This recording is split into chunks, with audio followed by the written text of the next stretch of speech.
nossos colaboradores, advogados, membros de departamentos jurídicos de empresas, e também, assim como todos nós, estão perplexos com essa situação, né, que tem penetrado em torno do tema da segurança jurídica e da modulação de efeitos. Cumprimento a todos. Durante o tempo, também quero agradecer a Janaína, que fez a organização, que durante o nosso evento vai dar alguns avisos também extremamente importantes. Nós teremos aqui 1h e 15 de debates, né? Eu tenho certeza que todos também, no momento oportuno, poderão dirigir suas perguntas pelo chat, e a Janaína vai também direcionando aos nossos palestrantes. E já sem delongas, para não me estender e não tomar o tempo dos nossos palestrantes, eu apenas quero pontuar que nesse momento que nós falaremos de modulação de efeitos, o professor Tércio iniciará a sua exposição, eu quero chamar a atenção para aquilo que tem nos preocupado muito em termos de cidadania fiscal e em termos de justiça tributária na ABAT. Nós temos discutido muito em todos os nossos comitês, né, inclusive o professor Tércio participa também do Comitê de Transação Tributária, que é presidido pelo Dr. Eduardo Natal, e a nossa preocupação tem sido muito com o impacto não somente das decisões do Estado de administração, mas também do Estado jurisdicional na esfera de direito da segurança jurídica do contribuinte.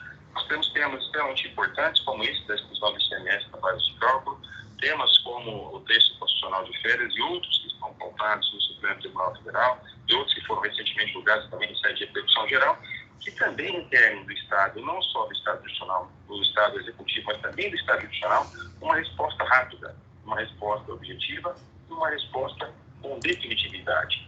O que está em jogo aqui, meus caros, é a questão da confiabilidade do contribuinte no sistema, é a questão da segurança jurídica. E quando nós estamos falando de modulação de efeitos, muito foi devido ontem na entrevista do Procurador-Geral da Fazenda Nacional no Jota, uma entrevista bem ampla, na qual ele trata o assunto que nós vamos ouvir aqui como sendo um tema de mudança de jurisprudência, capitulando no 927, parágrafo 3 do Código de Processo Civil e trazendo para uma decisão, então, de quórum não qualificado, mas apenas de maioria absoluta, sem 2/3, e trazendo para uma situação de poder se fazer a modulação apenas com efeitos prospectivos. Por outro lado, nós temos o valor da proteção, da confiança no ordenamento jurídico, da confiança no sistema jurisdicional, e são esses temas, né, que permearão as discussões aqui hoje, e eu tenho certeza que eles serão, todos eles, abordados de forma brilhante. Então, em virtude do problema que eu tive de conexão, não vou me estender, agradeço novamente a presença de todos que aqui estão, e passo a palavra, então, ao professor Tércio Sampaio Ferraz, para que ele inicie, novamente agradecendo a sua presença ilustre aqui hoje na associação. Professor, por favor. Muito obrigado. Cumprimento a todos, obrigado pelo convite.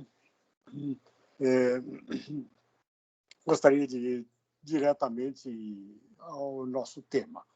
Não há necessidade, creio, de explicar o que está acontecendo, isso já foi feito, agora, imediatamente, eu passo, portanto, à discussão. E a discussão focada na questão da decisão do Supremo, os embargos contendo esse pedido de modulação especificamente. Eu lembraria que quando o ministro Celso de Mello deixou claro o que estava sendo decidido, ele disse que o ICMS não poderia integrar a base de cálculo, porque o alcance do conceito constitucional de faturamento e receita não permitiria. E, acima de tudo, porque isso representaria afronta aos princípios da isonomia tributária e da capacidade contributiva dos contribuintes. Ou seja, foi uma clara decisão justificadamente apresentada de inconstitucionalidade. Obviamente, essa decisão favorece as empresas em todo o território nacional, vai permitir às empresas até de requerer na justiça redução de carga, recuperar excessos pagos, mas se os embargos, se a modulação ocorrer, né, por outro lado, sem dúvida, o fisco vai buscar a desconstituição de todas as situações pretéritas. Bom, o que é que isso significa? Né? Esse assunto vem sendo discutido já desde 2006. O julgamento do Supremo em 2017 já provocou efeitos. De 17 a 21, nós já temos um bom tempo. Já existem efeitos que foram sendo produzidos. Isto é,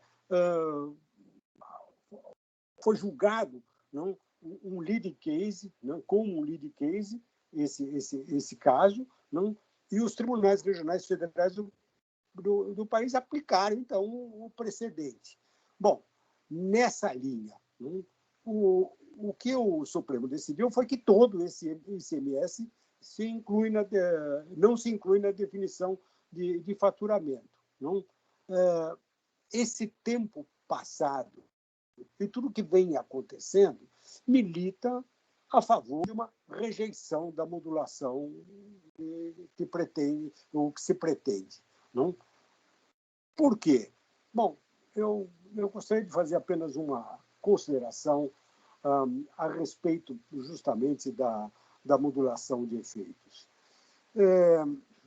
A modulação de efeitos, a meu ver, ela tem um fundamento, se nós procurarmos, dentro da Constituição, mas ela é basicamente uma espécie de exigência prática para que uma determinada norma declarada inconstitucional permaneça no sistema, para que certas consequências que significam uma disfunção no sistema de incidências não ocorram. Você tem que olhar para essa ideia de disfunção. A permanência no sistema de uma norma inconstitucional, ou seja, a declaração ex nunc, portanto, tudo que ocorreu no passado continua, a permanência tem sentido prático.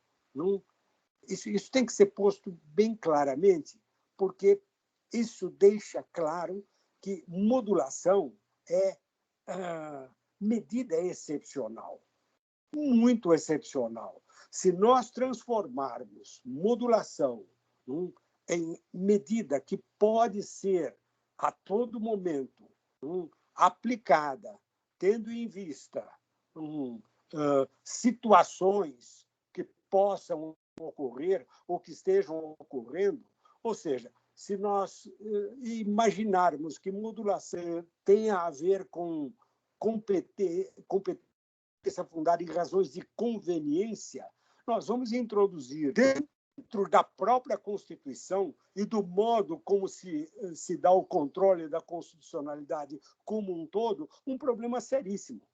E qual é o problema? A tradição de mais de 200 anos em declaração de inconstitucionalidade é que norma inconstitucional se opõe à norma constitucional. Só existem duas alternativas. Ou é constitucional ou é inconstitucional. E isso significa ou vale ou não vale. E, por consequência, produz ou não produz efeitos, na tradição que nós conhecemos, desde o momento em que a inconstitucionalidade ou a constitucionalidade é estabelecida. É esse marco que é posto em questão quando nós generalizamos essa forma de modalização, essa excepcionalidade transformada em algo que pode ser usado em razões de conveniência. A situação agora é essa, ou existe um problema de caixa do governo, ou haverá Se nós entrarmos por esse caminho, seguramente nós passaremos a ter, em termos do controle da constitucionalidade como um todo, 3 tipos de normas: normas inconstitucionais, normas constitucionais e normas mais ou menos constitucionais. O que significa uma enorme insegurança a respeito de controle da constitucionalidade. É isso que leva a uma quebra de confiança em decisão. É isso que leva a pôr por água abaixo boa-fé, promessas, acordos, e é isso que tem que ser olhado quando nós examinamos a questão da modulação. Modulação tem a ver com segurança jurídica, não? Mas tem a ver com a segurança jurídica não da ordem jurídica. Jamais tendo em vista uma situação. Não se trata absolutamente de olhar se foi alterada uma jurisprudência ou se não foi alterada. O que nós temos é que olhar a situação e se ela provoca realmente uma desestruturação, um problema sério não, em termos de razões de Estado e não razões de governo ou expectativas de razões de governo. Se nós formos por esse caminho, o controle da constitucionalidade fica abalado. Não? Isso significa, portanto, que quando a gente olha para a segurança jurídica, não?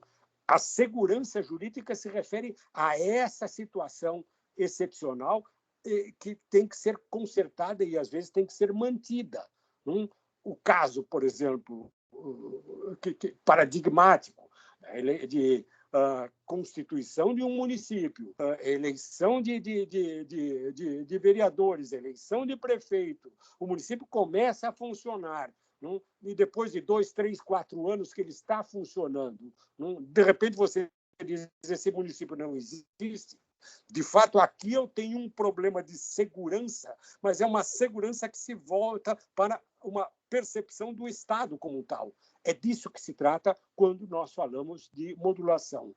E é nesse sentido que ela tem a ver com segurança jurídica e excepcional interesse social, como fala o artigo 27 da Lei 9.868 de 99. Não? E é por conta disso, exatamente, que a lei estabeleceu a necessidade do quórum especial, 2/3 de votos, não?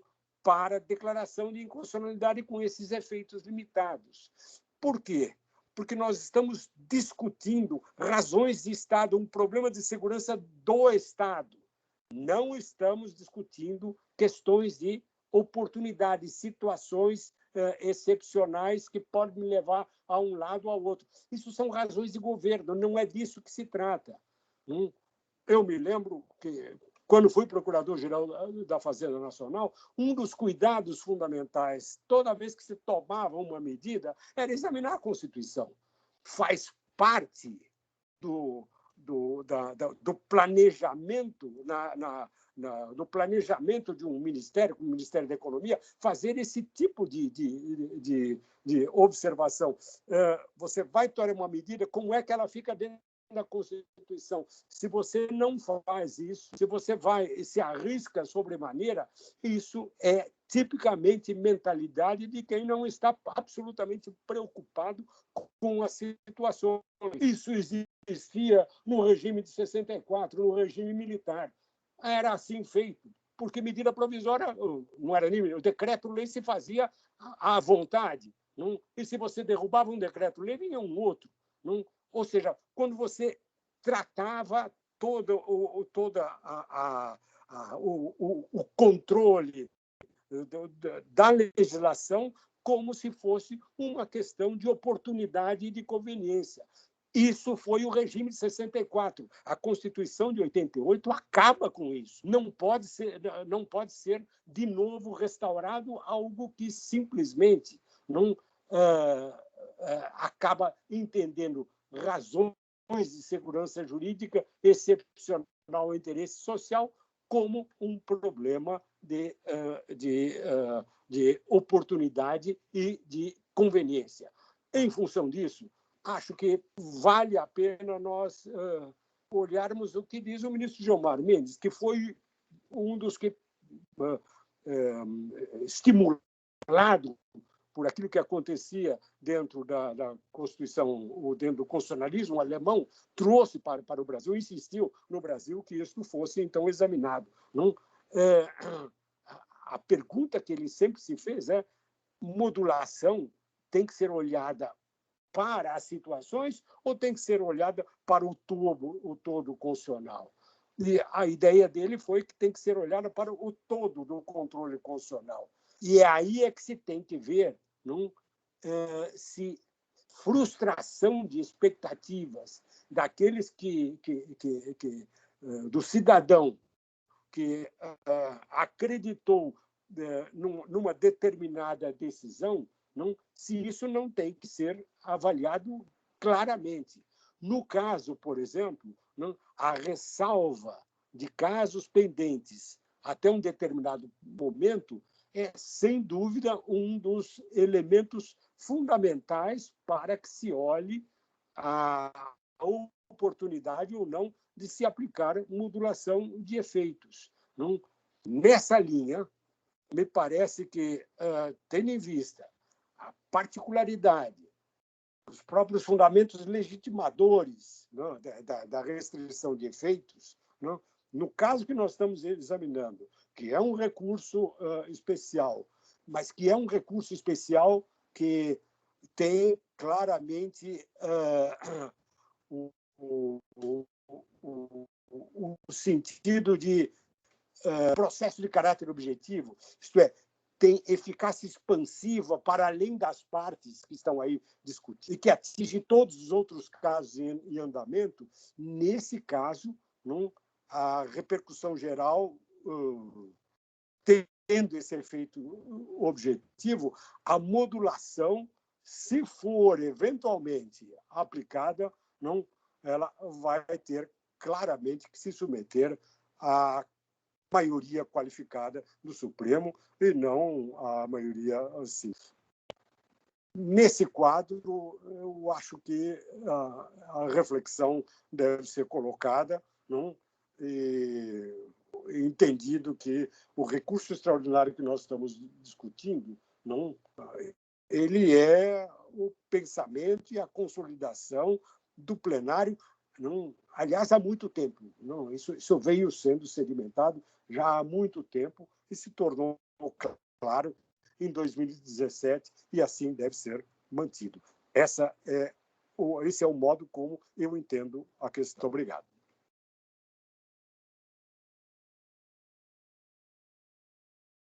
Muito obrigado, professor Tércio. Se a Daniela concordar e ela puder falar com a gente agora em segundo lugar, Daniela, você poderia, por favor? Claro, com o maior prazer, Vinícius. Novamente, obrigada pelo convite, doutor Halley, professor Tércio, é sempre uma grande alegria ouvi-lo, sempre um grande aprendizado. Tércio, meu querido amigo também, todas e todos aqui, enfim, depois das palavras do professor Tércio, nós não temos muitas vezes muito o que complementar, né, em termos de razão para a modulação, razão para a questão do quórum, mas então eu vou cumprir aqui meu papel mais prático de advogada aqui, militante no caso, inclusive, e fazer algumas ponderações aqui. A primeira que eu faço é que, de fato, me causa muita espécie e muita surpresa o argumento que vem sendo levantado pela União e agora foi reiterado nessa última manifestação, nesse ofício, no sentido de que estaria havendo uma modificação de jurisprudência. O professor Tércio já bem colocou esse tema, mas a verdade é a seguinte, desde 2006, a maioria está formada em favor do contribuinte nesse tema. E não foi neste caso, neste leading case. Apenas para relembrar aqui, nós tivemos um caso anterior, o caso chamado caso auto-americano, que não teve repercussão geral, porque quando ele chegou ao Supremo, nós não tínhamos ainda o regime da emenda constitucional número 45, eu tive também a felicidade de atuar nesse caso, e esse caso chegou ao Supremo Tribunal Federal em 1999. Em 1999, eu não gosto muito de contar essa história, porque mostra um pouco a antiguidade aqui, né, da pessoa, mas fato, eu me lembro de ir despachar com o ministro Nelson Jobim em 1999 o caso. E chegou a haver uma questão de ordem que não está nem registrada no processo, suscitada pelo ministro Moreira Alves, porque os senhores, alguns se lembram, outros não, só quem é tão antigo quanto eu, se lembra da ação direta de constitucionalidade número 1, que discutiu a constitucionalidade da COFINS. Então, quando a COFINS foi declarada constitucional, quando este tema da inclusão do ICMS na base de cálculo do PIS da COFINS chegou ao Supremo, o ministro Moreira Alves levantou uma questão de ordem para dizer, já resolvemos isso na ADC. E houve toda uma argumentação ali para dizer, não, causa de pedir diferente, o que estava em discussão ali era uma coisa, o que está em discussão nessa questão é outra, é um outro pedido, uma outra linha de argumentação, essa questão de ordem foi superada. Em 1999, ao receber o processo que acabou, salvo engano meu, eu sei que ele foi de relatoria do ministro Marco Aurélio, mas acredito até que, pela minha lembrança, foi por sucessão. Já em 1999, o Supremo Tribunal Federal reconheceu a sua própria competência para tratar do assunto, ou seja, reconheceu que havia uma questão constitucional relevante que se sobrepunha a qualquer outra. Então, quando eu leio ou ouço, não, nós tínhamos aqui uma súmula do TFR extinto em 1988, com a Constituição, né? Não, nós tínhamos súmula do STJ, dizendo que o ICM se inclui na base do cálculo do PIS da COFINS. Meu Deus, irrelevante, absolutamente irrelevante, porque a partir de 1999 o Supremo disse, sou eu que vou julgar. Existe uma questão constitucional fundamental aqui, o que torna todos os demais tribunais incompetentes ou parcialmente incompetentes, porque eu que vou dar a última palavra sobre isso. Então, desde 1999, a competência do Supremo. Em 2006, o caso auto-americano o julgamento foi suspenso com maioria já formada em favor do contribuinte, e o julgamento se encerrou do caso auto-americano em 2014, com placar de 7-2 em favor do contribuinte. Então, eu realmente, me parece que contra fatos não há argumentos, eu não consigo entender qual foi a mudança de jurisprudência, porque na primeira vez e única vez que o Supremo foi chamado a se manifestar sobre o tema, ele proferiu uma decisão em favor dos contribuintes, já tendo reconhecido que era sua competência e não de qualquer outra corte. A questão não era de direito federal, a questão era como de direito constitucional. Então, eu tenho muita dificuldade em entender qual é a razão aqui, qual é o fundamento para se falar em mudança de jurisprudência, para não dizer que não compreendo e não concordo absolutamente com essa alegação. Um outro ponto, então, me parece que este argumento, inclusive fundado lá na disposição do Código de Processo Civil, né, porque, como os senhores sabem, nós temos aquelas duas possibilidades de modulação, aquela que é prevista na Lei 9868 de 99 e a que sobreveio agora com o Código de Processo Civil de 2015. A primeira, prevista originalmente para controles abstratos de constitucionalidade, com a menção expressa de que a maioria, de que precisa haver um quórum qualificado de 2/3, e ali para situações de relevante interesse social, enfim, situações muito específicas também e absolutamente excepcionais, como disse o professor Técio, e a disposição do Código de Processo Civil, que veio estabelecer também a possibilidade de modulação já extensiva também a outros tribunais superiores, como o Superior Tribunal de Justiça, que até vem modulando aqui excepcionalmente uma outra decisão, sem fazer uma menção expressa a quórum, mas estabelecendo como critério e limitador a questão da alteração da jurisprudência. Então, me parece que em qualquer circunstância, além de não ser o caso de modulação, por todas as razões aqui que nem me caberia aqui repetir o que o professor Técio diz, não caberia a modulação do Código de Processo Civil, porque não houve alteração de jurisprudência, né? Então, não me parece que coubesse aqui uma interpretação de quórum simples. É bem verdade, isso é no plano do que nós entendemos, como as coisas devem funcionar.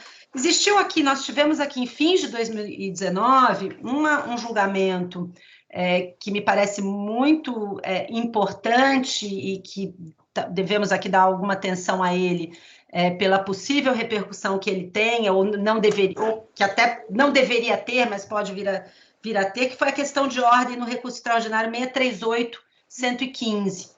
Nessa questão de ordem, que foi julgada pelo plenário do Supremo em 18 de dezembro de 2019, já é um caso de servidor, de incorporação, de remuneração de servidor público, já houve julgamento, depois houve embargo de declaração, depois embargo de declaração com efeitos infringentes, até que foi suscitada essa questão de ordem, porque era uma repercussão geral, e justamente o ministro Toffoli suscitou a questão sobre o quórum para modulação em temas ligados à repercussão geral e não em controle concentrado, controle difuso com repercussão geral. E o plenário do Supremo Tribunal Federal acabou decidindo que, em se tratando de temas afetos à repercussão geral, e desde que não haja declaração de inconstitucionalidade, está bem claro, constitucionalidade ou inconstitucionalidade, desde que não haja essa declaração, o quórum poderia ser de maioria simples. Há ali alguns argumentos nos votos que me parecem um pouco laterais. Me pareceu que o argumento principal, salvo o melhor juízo, foi o entendimento de que, em se tratando de controle concentrado, como existe a decisão no controle concentrado, como ela representa um efeito vinculante para outros órgãos de outros poderes, notadamente da administração pública, mas também do Poder Executivo, é natural que se observasse o quórum lá da lei da ação direta de inconstitucionalidade, não do Código de Processo Civil. Ao passo que nas situações de repercussão geral, como é um microsistema dos repetitivos da repercussão geral, como é um andamento direcionado ao próprio Poder Judiciário, o quórum poderia ser simples. Não me pareceu, aqui com todas as vênias e todo o respeito, não me pareceu esse um argumento suficiente ou que tenha, enfim, uma justificativa apta a desmerecer essa necessidade de quórum qualificado justamente por ser uma questão bem excepcional, mas o que chamou a atenção nesse julgamento foram algumas referências de alguns ministros, ainda que obter dictum, ainda que ali na lateral, dizendo o seguinte: olha, quando foi criado esse sistema de modulação, lá em 1999, no primeiro sistema de modulação, ele era um pouco de teste, porque nós não estávamos acostumados ainda com o Instituto da Modulação, e para nós sempre foi aquela coisa, é inconstitucional, que é correto, né, como disse o professor Técio, a lei é inconstitucional, ela é constitucional, se ela é inconstitucional, ela é inconstitucional desde sempre, né, efeitos ex tunc, não ex nunc, né, é totalmente excepcional a hipótese de modulação nessa época. Nós não estávamos acostumados com esse sistema. À medida que nós fomos evoluindo, até o caso, um dos ministros, se não me engano foi o ministro Gilmar Mendes, é até o caso de se verificar se essa lei hoje não é inconstitucional, porque hoje estamos aqui numa tendência de modular, a modulação é algo que é mais corriqueiro, então não há por que se manter esse quórum qualificado, que já não faz mais sentido no nosso sistema atual. Isso me preocupa muito. Lendo essa decisão e acompanhando também algumas das decisões sobre modulação proferidas desde então, já na época, a partir aí do nosso momento pandemia e já agora até 2001, nós temos visto aquilo que deveria ser exceção, quase que virar regra, e sem uma argumentação convincente e razoável, que pudesse mostrar aquilo que nós, pelo menos eu, sempre entendi ser uma característica excepcional do sistema, a modulação, e que aparentemente não vem sendo vista pela atual composição do Supremo Tribunal Federal como algo excepcional. Isso de fato causa muito receio justamente por esse ponto. Que segurança jurídica nós podemos ter se adotarmos esse sistema, como diz como é uma expressão usual do ministro Marco Aurélio, na inconstitucionalidade útil. Quer dizer, que vetor de comportamento o Poder Judiciário dá ao Poder Executivo, ao Legislativo, quando as inconstitucionalidades simplesmente vão ser convalidadas ao longo do tempo. Então, é um ponto me parece bem relevante nessa discussão. De toda forma, voltando ao tema do ICMS na base de cálculo do PIS e da COFINS, não me parece haver nenhum critério, nenhuma razão para modulação, e aí os efeitos sociais, econômicos, todo o professor Técio já falou, não é aqui aquela velha divisão que nós conhecemos, né? Nós não estamos falando interesse público, interesse social, não é o da fazenda pública, é o público propriamente dito ligado e totalmente vinculado à segurança jurídica. Se nós não pudermos confiar nas decisões que o próprio Poder Judiciário profere, vamos ficar sempre na dúvida, enfim, não há de forma nenhuma como se pautar um determinado comportamento que é sempre feito de acordo com a interpretação que é dada às leis pelo Poder Judiciário. Então, nós já tivemos esse julgamento em 2014 concluído, foi reafirmado em 2017, estamos há 4 anos nessa situação inaceitável, com uma tese já fixada, com decisões transitadas em julgado, não se pode aqui conceber como é que isso poderia ser alterado de alguma maneira. E apenas para encerrar, essa questão de ordem também não deixou de trazer um outro aspecto interessante, porque, embora esse ponto da modulação tenha sido levantado em relação ao quórum, o Supremo Tribunal Federal também falou muito sobre a questão da ação rescisória, da impossibilidade de mera aplicação de uma decisão nova, de um entendimento novo. Houve também algum questionamento, embora isso não fosse motivo ali para o julgamento, desse termo fluido da ação rescisória, que se poderia até cogitar da inconstitucionalidade desse termo de 2 anos, a partir da decisão do Supremo que decreta constitucional, ou que é contrária à decisão transitada em julgado. Então, se de um lado pelo menos me causou um pouco de preocupação essa questão do quórum, com uma tendência à modulação, por outro lado, o Supremo sinalizou de uma maneira firme também uma preocupação em preservar a estabilidade das situações jurídicas já consolidadas, especialmente em situações de trânsito em julgado. Obrigada. Espetacular, Daniela, muito obrigado. Professor Tércio também, muito obrigado pela sua intervenção. Eu não sei, Tércio, se você gostaria, Tércio Chiavassa, se você gostaria de falar agora, ou se você prefere deixar para o fim. Fica à vontade, Vinícius, como você preferir. Quer que eu fale já? Pode falar. Quiser falar? Quer falar? Posso falar, então. Boa tarde, é um prazer estar aqui com vocês, dividindo espaço com grandes amigos aqui, o professor Tércio. Agradeço ao Halley e à Abate pelo convite para participar.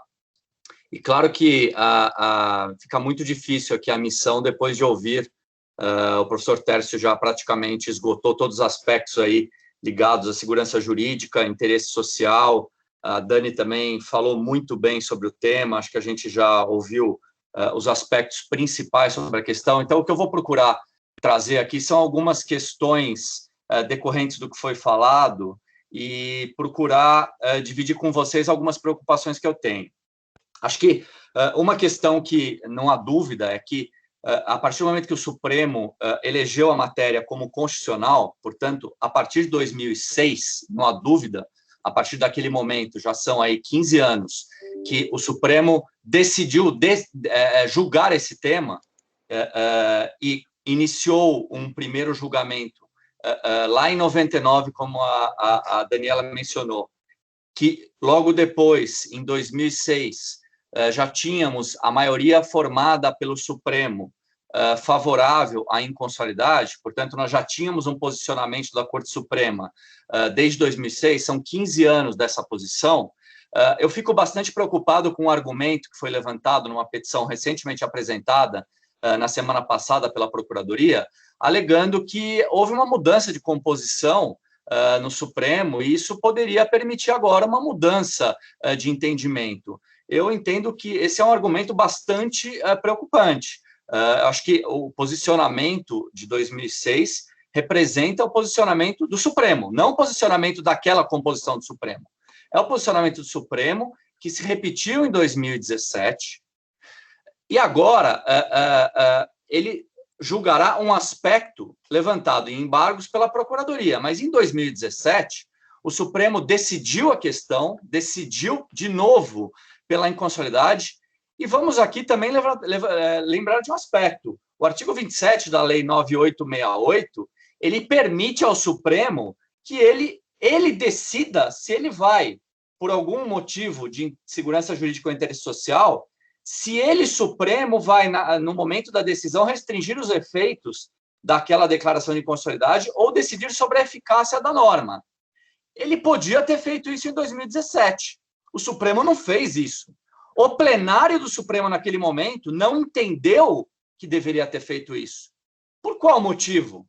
Pode muito bem ser porque, desde 2006, já se entende que a norma é inconstitucional. Agora, 15 anos depois, por uma petição de embargos, se pretender convencer o plenário do Supremo de que não havia uma orientação firme do Supremo, me parece que é bastante temerário, especialmente levando em consideração que agora, 4 anos após, nós já temos um cenário em que, sem exceção, todos os tribunais regionais federais das 5 regiões aplicaram esse precedente do Supremo. Contribuintes, todos que questionaram, boa parte deles já possuem decisão transitada em julgado, aplicando o precedente do Supremo. Então, aqui é um outro ponto que é levantado pela Procuradoria recentemente nessa petição, de que não teria essa eficácia pretendida. Como assim não teria essa eficácia se é de observância por todos os tribunais regionais federais? Ou seja, isso me leva a crer com uma tranquilidade em afirmar que esse já é um entendimento bem acolhido, não só pelo Supremo, como por todos os seus órgãos, todas as suas instâncias. A matéria está decidida, o que deixa muito, agora, um outro aspecto que eu gostaria de dividir com vocês, e eu aqui tomo alguns pontos que foram levantados por um artigo escrito essa semana no Consultor Jurídico pelo professor José Maria Arruda de Andrade. Ele é um professor da USP, da São Francisco, em que o título do artigo dele é Modulação de efeitos no Supremo e Interesse Social. A má gestão deve ser tutelada? Esse artigo dele é muito interessante na linha do que o professor Tércio já mencionou, ao tratar das razões de conveniência. Nós não estamos aqui para discutir se o governo, nesses 16 anos, fez bem ou fez mal ao ter feito do seu orçamento a forma como ele tratou o assunto. Ora, se em 2006 o legislador, naquele momento, o governo, eles tivessem previsto e tivessem acolhido a decisão do Supremo, uma lei ali naquele momento poderia ter resolvido essa situação para o futuro e não ter trazido agora um problema orçamentário que se alega de 30 bilhões por ano e que, somados aí nos 16 anos, poderiam ser 400 bilhões. Ora, mas isso deveria ter sido resolvido lá atrás.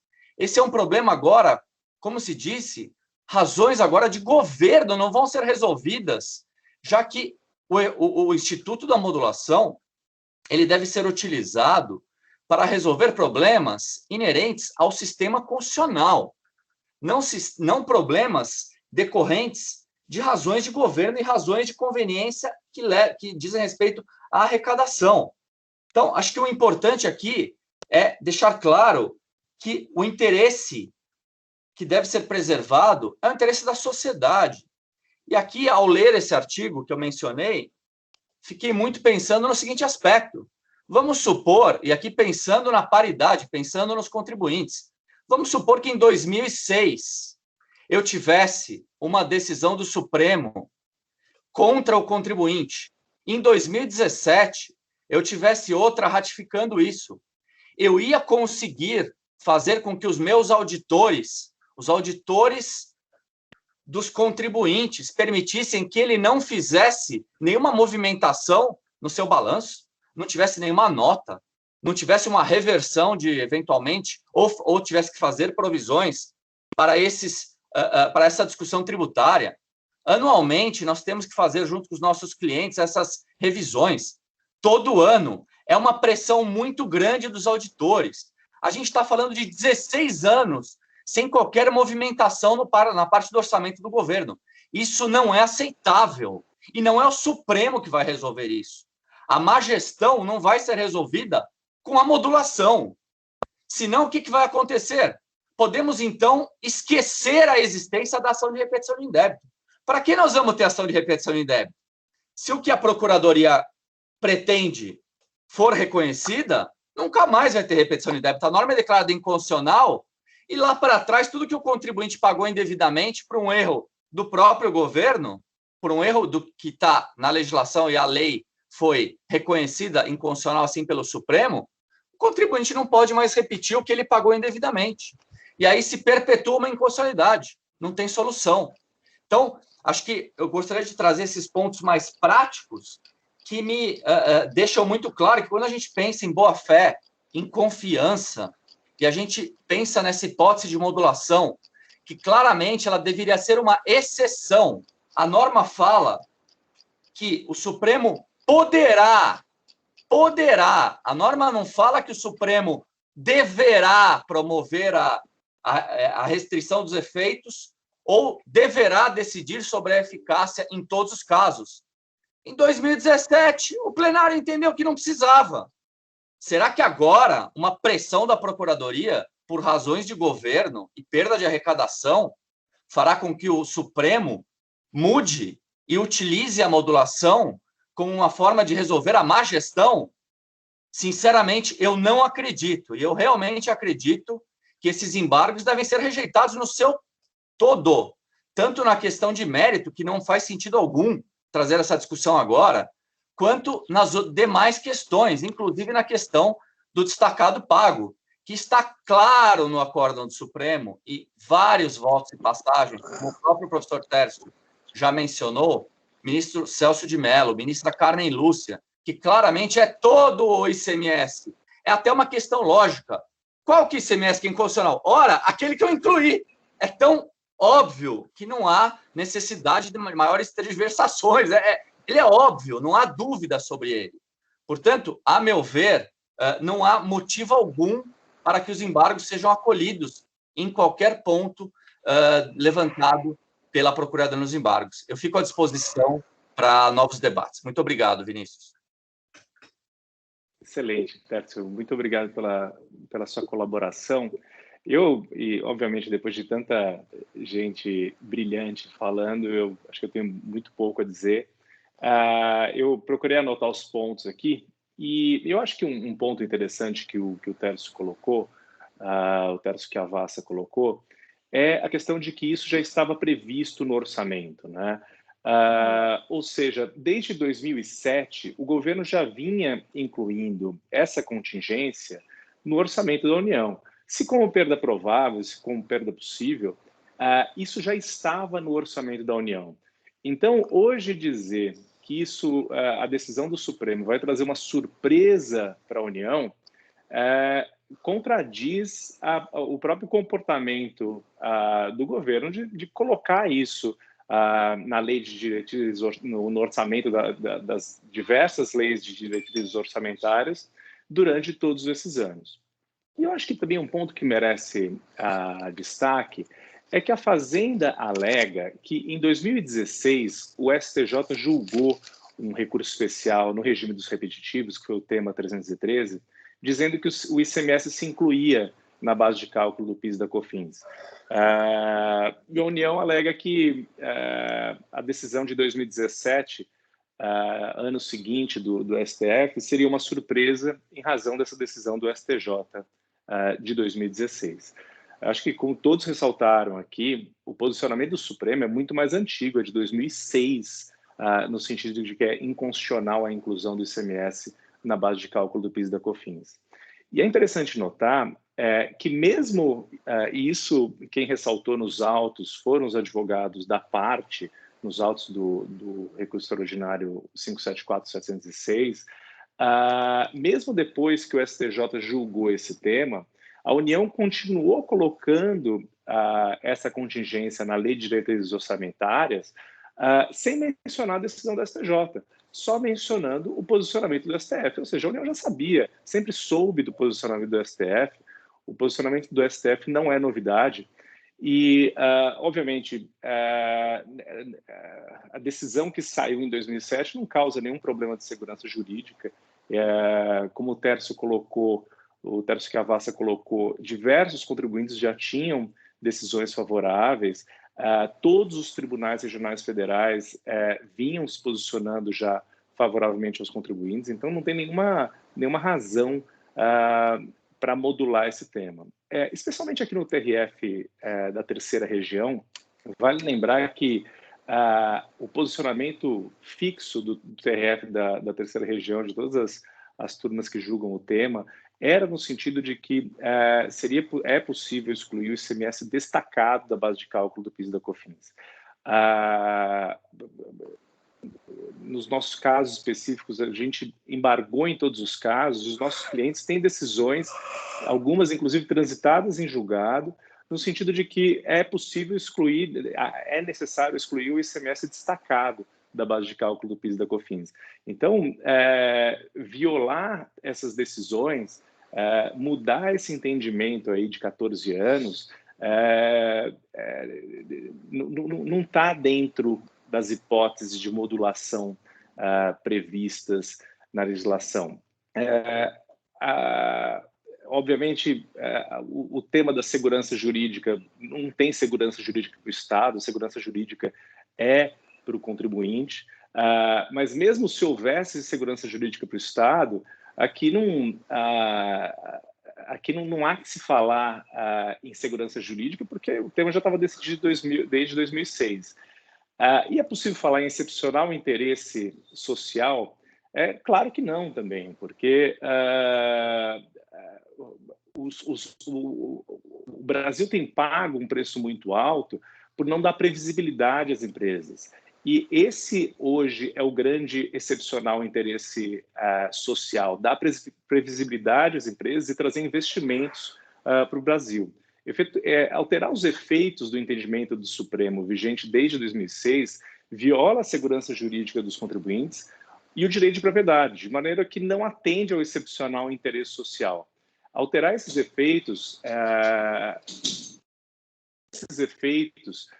e fazer com que as empresas que cumpriram tais decisões devolvam o dinheiro, beira o absurdo. Ou deixar que recebam créditos legítimos uma clara violência ao direito de propriedade das empresas. Muitas dessas empresas terão que reportar essas alterações lá para o controlador estrangeiro, e isso causa um problema de imagem para o Brasil muito grande, afeta a credibilidade do Brasil de forma muito forte. O mercado não perdoa a baixa credibilidade, né? A gente vê aí a Argentina invadindo o patrimônio dos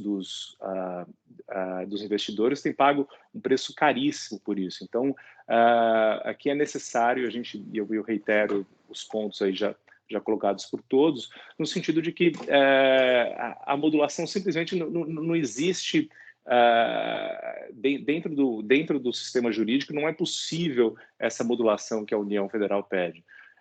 Então, acho que esses são os meus pontos principais. Eu não sei se a Janaína tem algumas questões dos participantes para a gente.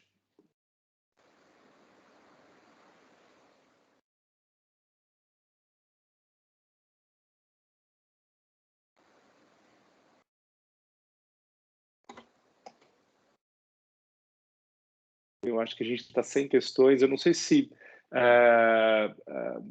professor Tércio, acho que em razão de tudo isso que foi dito aqui, eu não sei se o senhor gostaria de encerrar o nosso evento com algumas últimas colocações. Bom, depois eu fui anotando, inclusive, tudo que foi dito. Não acho importante que fique bem caracterizado esse duplo aspecto, não? Quando nós falamos em modulação, nós estamos pensando em uma situação, não, que afeta, repito, razões ou políticas de Estado, não políticas de governo. Acho que isso é importante. Quando eu falo em políticas de Estado, não, eu estou me referindo, por exemplo, a uma situação como um paradigma. O município foi criado, não, durante 4 anos ele funcionou, agora não funciona mais. Isso é uma razão isso é o que se chama de política de Estado e razão de Estado. E isso está dentro da Constituição. Modulação tem que olhar para a Constituição, não pode olhar para conveniências. Segundo lugar, não acho importante, como foi ressaltado, esse aspecto de que, ainda que se pudesse dizer que, ou ainda que se pudesse, esse argumento de que houve uma mudança, não, na jurisprudência, acho que isso tem que ser deixado bem claro. De um lado, a jurisprudência do Supremo, que avocou a si a questão, não muda desde 2006, e, de outro lado, o orçamento da União tem sempre olhado isso, essa contingência claramente. Não há surpresa. Portanto, não há sequer a possibilidade de se olhar para esse lado e pensar aí em algum problema de ordem social, não? Pandemia ou coisas parecidas. Aliás, eu acho que, olhando para o problema social, nesse momento, o que você tem que fazer é preservar as empresas, não o Estado. O Estado tem outros recursos para se preservar. Se você não preserva a empresa, aí os empregos vão embora. E se o fisco vier atrás de todas as empresas nessa mudança de contingência, nós vamos piorar toda a situação do ponto de vista social. Isso que eu diria. Muito obrigado. Excelente. Tércio, Daniela, mais alguma coisa? Dani, por favor. Coloquei aqui, tirei do mudo. Não, queria mais uma vez agradecer pelo convite, também dizer que foi ótimo, a gente sempre aprende aqui, e vamos aqui lidando com a nossa indignação, né? E essa questão levantada pelo professor Tércio, a questão, uma política de diferença entre política de governo e política de Estado, né? É algo que é preciso, que esperamos, né? Que o Supremo Tribunal Federal se atente a esses pontos também levantados pelo Tércio, por você agora, a questão orçamentária, a questão da segurança das empresas, de balanço e tudo mais, né? Eu ouvi, só para um comentário agora que me lembrei, eu assisti a um webinar na semana passada sobre justamente modulação e consequencialismo, e eu ouvi de um dos palestrantes ali algo que me pareceu muito interessante, dizer ele, que é, no caso, um estudioso do consequencialismo, ele disse, aqui não tem consequencialismo nenhum. A decisão sobre não modular ou modular, neste caso do ICMS, modular não é uma decisão que envolva princípios do consequencialismo, porque o consequencialismo envolve uma série de escolhas, não é uma só. Então, quando se usa a razão ou o argumento de apenas uma das partes envolvidas e daquela que perdeu, isso não é um argumento consequencialista, isso é um argumento arbitrário. Eu achei isso bem interessante. Muito obrigada pela participação. Eu também gostaria de agradecer muito a participação. Acho que os pontos todos que foram levantados são muito importantes e devem ser realçados. Acho que um ponto que o Vinícius levantou também, que é a questão da mensagem que o Supremo poderia passar em termos de confiança do investidor externo e da sua manutenção de investimento no Brasil mesmo. Somos questionados aqui todos os dias sobre esse aspecto, e questionando se podemos ou não confiar nas instituições do Brasil. Como pode uma decisão que já é definitiva a gente ter o risco de uma alteração e de acreditar que no Brasil nem o passado é certo? Nós não podemos continuar acreditando nisso e pessoalmente eu não acredito que há possibilidade desses embargos serem acolhidos. Muito obrigado.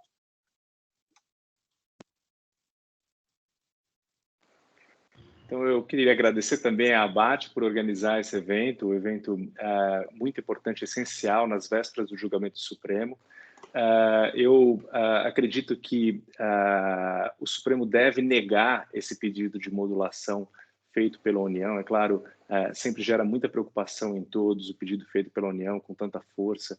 A União tem se dedicado a defender esse ponto no Supremo, mas eu acredito aqui, em nome de todos, que o Supremo deve ter muito equilíbrio na hora de tomar essa decisão e os argumentos são muito fortes no sentido de que a modulação deve ser negada. Então, a gente tem muita confiança de que o Supremo deve negar o pedido de modulação nesse caso. Inclusive, eu vou apostar aqui de forma unânime. Então, agradeço a ABAT pela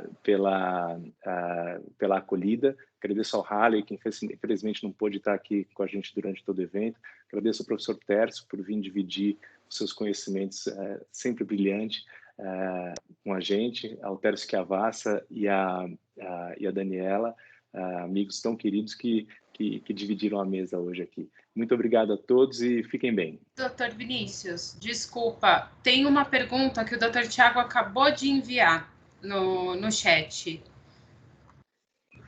Ele pergunta assim: em havendo a eventual modulação dos efeitos, haveria risco de a União se utilizar da disposição do artigo 535, parágrafo 8º do CPC, para exigir os valores apropriados pelos contribuintes a título de crédito em razão das decisões judiciais que lhes forem favoráveis? Peraí, deixa eu só pegar aqui o...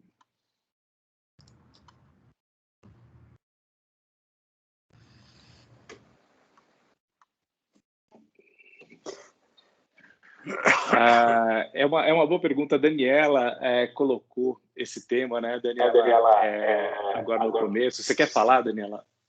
Quero. Essa é uma questão bem interessante, bem importante, claro que, enfim, que merece uma reflexão muito maior do que eu vou dizer aqui, mas o que me parece de princípio é que, claro, a União tentar, né, a gente sabe que pode, mas me parece que seria algo bem temerário, porque o artigo 535, parágrafo 8º, fala do cabimento da ação rescisória quando a decisão transitada em julgado é contrária a uma orientação fixada pelo Supremo Tribunal Federal. Se houver uma modulação, a orientação passada pelo Supremo Tribunal Federal não foi contrária, o Supremo já decidiu, porque ele está trabalhando no momento de produção de efeitos. Então, me parece um ponto muito delicado da União vir a levantar o cabimento de uma rescisória numa modulação, ou pelo menos há uma linha de argumentação muito forte, muito sólida para o contribuinte contra a aplicação desse dispositivo.